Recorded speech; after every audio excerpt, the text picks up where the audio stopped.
Les GG, nous serons en ligne avec un chef d'entreprise au Qatar. Vous avez entendu cette histoire? 4 Français aujourd'hui prisonniers, entre guillemets, otages du Qatar parce que il y a des règles spécifiques et quand le Qatar veut garder des salariés ou reprendre les parts d'une entreprise, eh bien il a tous les droits. Ils en appellent au gouvernement français. Doit-on les aider, oui ou non? 3216 rmc.fr. Ils connaissaient peut-être les règles du jeu avec le Qatar. À tout de suite. RMC, Alain Marchal, Olivier Truchot, les grandes gueules. Philippe Gabillier, coach en entreprise et puis professeur à l'école supérieure de commerce de Paris. Claire Aupetit, commerçante. Gilbert Collard, avocat et député Rassemblement Bleu Marine, élu de la République. Dans les GG, dans les grandes gueules, parlons de ces 4 Français qui sont en ce moment coincés au Qatar. François Hollande, président de la République.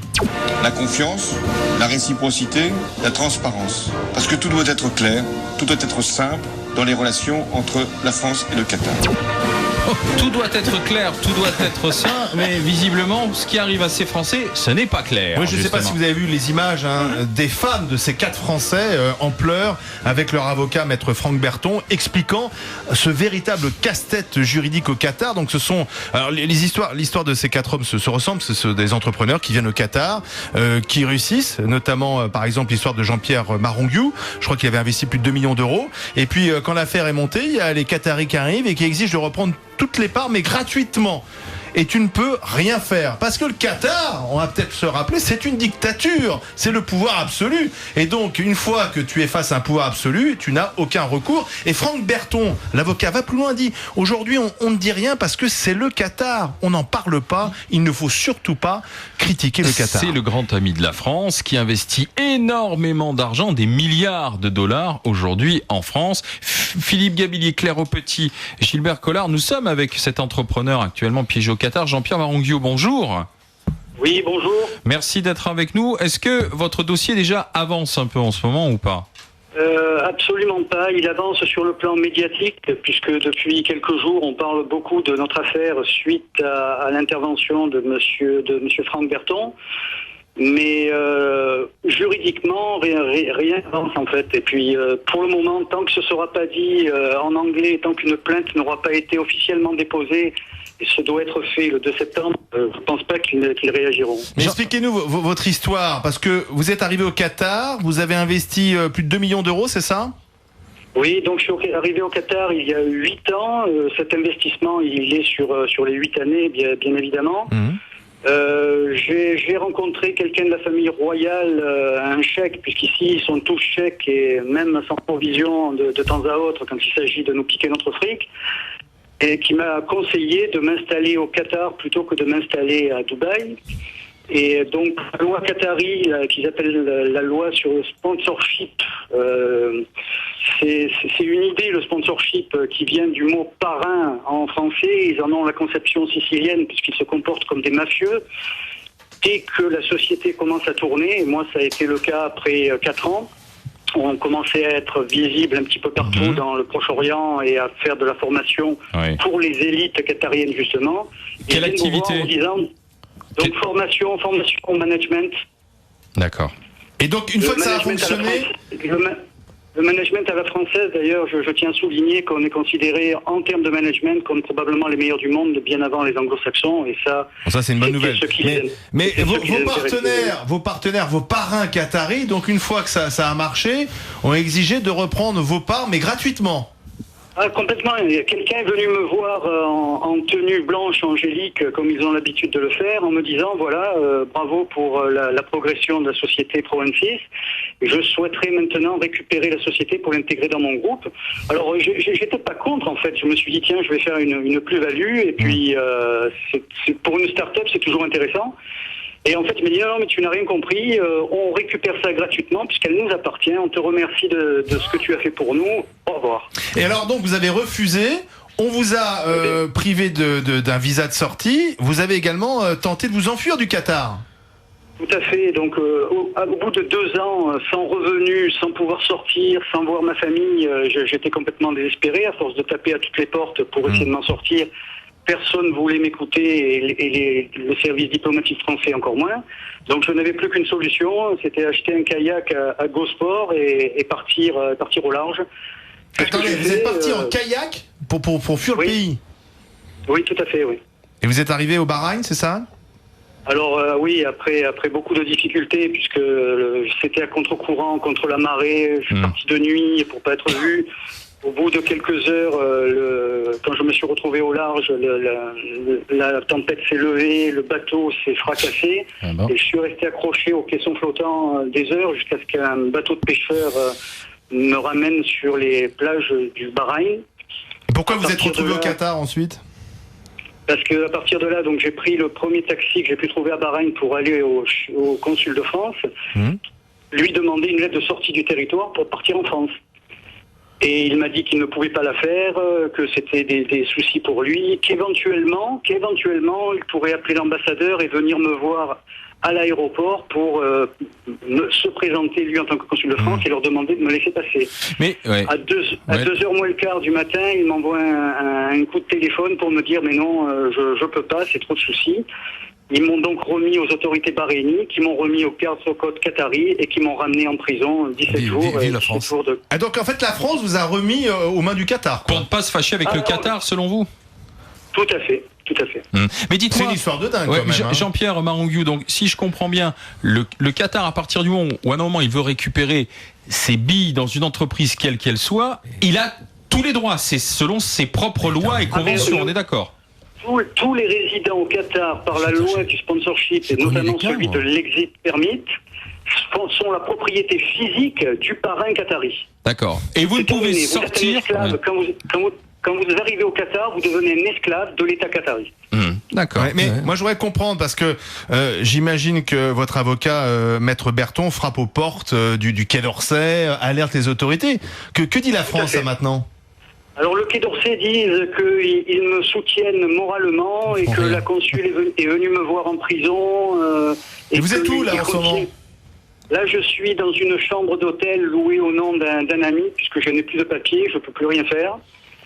Mais là, en étant avec nous en direct depuis le Qatar au téléphone, vous prenez un risque parce que j'imagine que vous êtes entendu. Alors, tout à fait. Donc, j'ai fait appel de la condamnation de 6 mois pour être sorti illégalement du Qatar et je dois passer le 18 septembre. En attendant, je sais plus comment faire pour ne pas me présenter le 18 septembre parce que le 18 septembre, ce sera confirmé. De toute façon, la justice qatari, c'est une vaste plaisanterie. Personne ne plaide, on n'écoute personne, c'est à l'humeur du juge qui décide. Donc voilà, je sais pas. Donc, ça fait beaucoup de bruit pour essayer d'attirer sur moi les lumières médiatiques, pour essayer d'en sortir, mais je sais pas du tout. Et vous y êtes beaucoup de Français comme ça dans ce cas-là, Jean-Pierre, parce qu'il y a... Alors, nous sommes 4, il y en a d'autres, ouvertement, mais il y en a d'autres qui n'osent pas parler. Il y en a d'autres. Gilbert Collard. Oui, bonjour monsieur. J'ai eu l'occasion dans mon métier que j'exerce toujours d'avoir des cas semblables. Et franchement, c'est désespérant.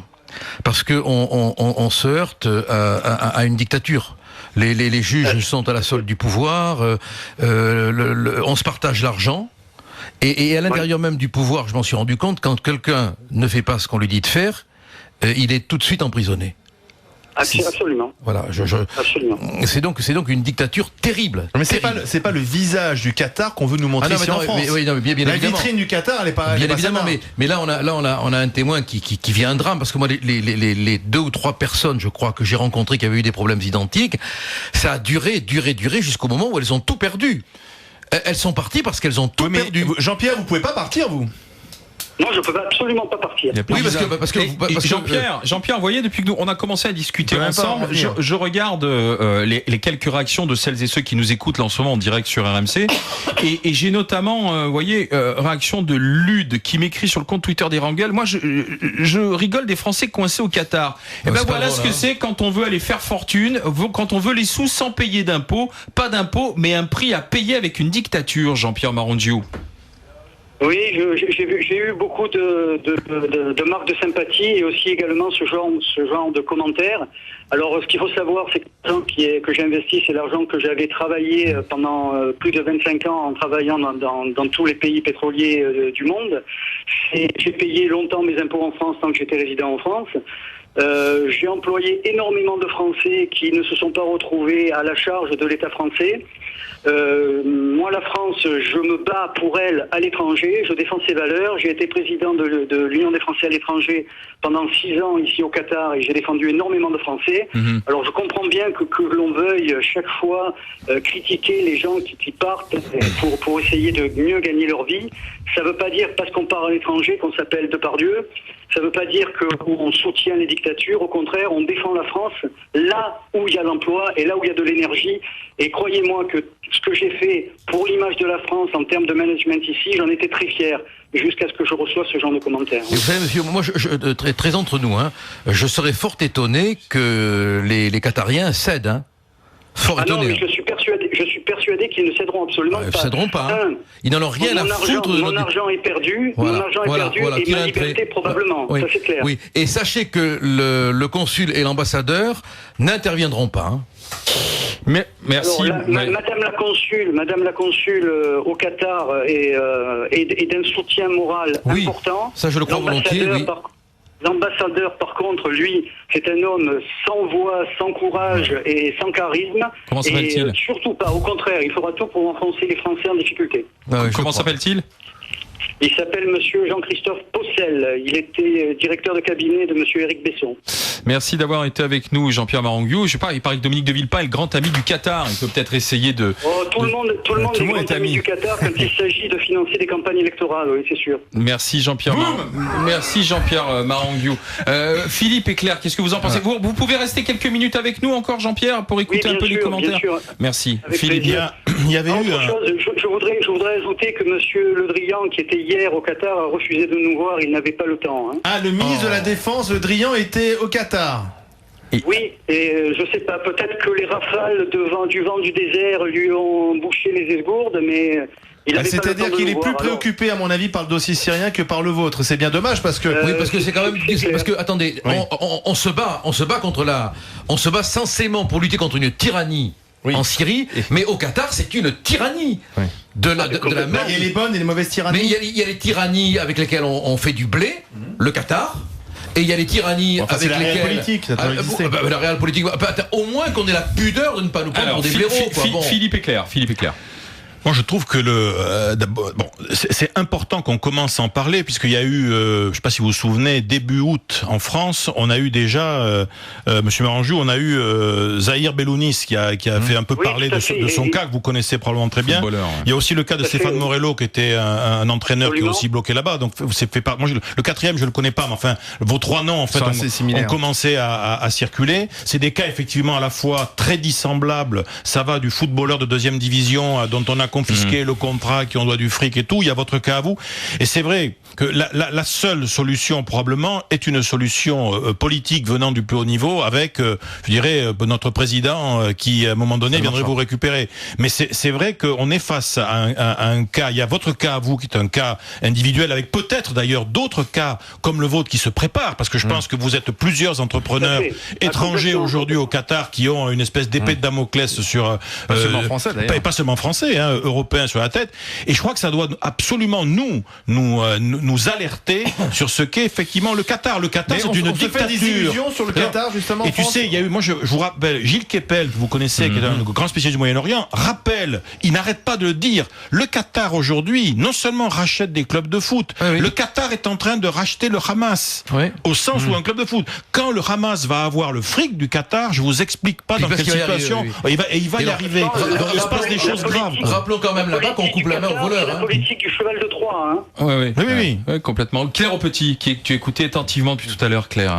Ben oui, j'écoutais attentivement, puisque malheureusement, c'est ce que je pressentais. Ça fait quand même depuis toujours. Je dis attention avec le Qatar. Tout le monde est content. Enfin, pas tout le monde, mais beaucoup sur Paris sont absolument ravis de voir arriver le Qatar, racheter nos grandes entreprises, racheter nos stades, vouloir même acheter la banlieue et voulait même former des jeunes. Faut pas l'oublier. Ils financent la banlieue. Et là, enfin, grâce à vous et malheureusement à cause de vos problèmes, on apprend ce qu'est ce véritable pays. Donc attention, et il faut le vraiment... vrai visage du Qatar. Voilà, le vrai visage du Qatar, c'est là. Et moi, je voudrais bien que Monsieur Raoult, qui est président de l'amicale du Qatar, Oui. Monsieur Jean-Christophe Lagarde également, tous ces élus du 93 qui vont nous au mettent Qatar. le Qatar, qui n'arrêtent pas d'aller tous les 3 ou 4 mois au Qatar, parlent, vous ramènent, exigent, fassent. Tandis que là, on ne les entend pas. Ouais, ce sont Hein? des élus de la République, hein, ils sont là aussi pour aider les Français partout dans Donc le monde. moi, par l'intermédiaire de la radio, Absolument. je les interpelle tous les deux. Qu'allez-vous faire pour nos Français qui sont là-bas, vous qui y allez si souvent dans ces beaux salons? Jean-Pierre Monsieur, Marandiou. on peut vous contacter Si pour vous, vous voulez une anecdote sur ce qu'a fait Hillary Clinton il y a quelques mois, Oui. elle est venue chercher un Américain Oui. qui était coincé depuis 3 semaines. Elle est venue l'a elle-même, mis hein. dans son- Elle est venue elle-même, elle l'a mis dans son jet diplomatique sans demander l'autorisation à personne et elle l'a ramené aux États-Unis. Et donc Et voilà. Fabius, avec le même jet diplomatique, pourrait effectivement venir vous Ou chercher. le Drian. puisqu'il Il était était hier, hier, il était hier. hier. Mais Voilà. peut-être que M. Fabius, qui est ministre des Affaires étrangères aux Français, n'a pas envie de faire ça et peut-être qu'il faut être une femme pour être aussi couillu. Bravo, monsieur. Jean-Pierre, merci d'avoir été avec nous. En tout cas, courage. on pense à vous et on va, Ouais, on va bon dans la courage. mesure du possible, vous aider. Hein. Est-ce que je peux ajouter quelque chose? Je vous en Oui. prie. Je suis également, donc la seule façon dont j'arrive à gagner un petit peu d'argent ici, c'est en vendant mes bouquins. Je suis un écrivain. Le châtiment des élites parle de la mainmise de la finance sur le monde. Et je souhaitais remercier mon éditeur qui me fait confiance. Il s'agit des nouveaux auteurs. Merci Jean-Pierre, bon Et bon courage à courage vous, à vous, on alors. va suivre cette histoire. Rappelons que l'avocat de ces 4 Français au Qatar, Maître Berton, était l'avocat de Florence Cassé aussi, hein, c'est un type plutôt pugnace, il était dans les dossiers de Ça va Pro bouger. aussi. Ça va bouger Et parce il a que compris, tu sais Franck, très bien aussi, que les Maître politiques Berton. bougent dès que ça devient médiatique. Voilà. Et Et quand c'est tu as ça, vu les voilà. 4 femmes en pleurs Voilà, qui c'est expliquent, tu vas voir que Mais ça va je vais forcément dire un bouger. truc, je veux dire, ils vont avoir du mal avec le Qatar, hein, parce que le Qatar, il a rien à Mais foutre ça- de notre opinion publique. Hein. Dans 2 minutes, les infos et ensuite retour des GG des Grandes Gueules.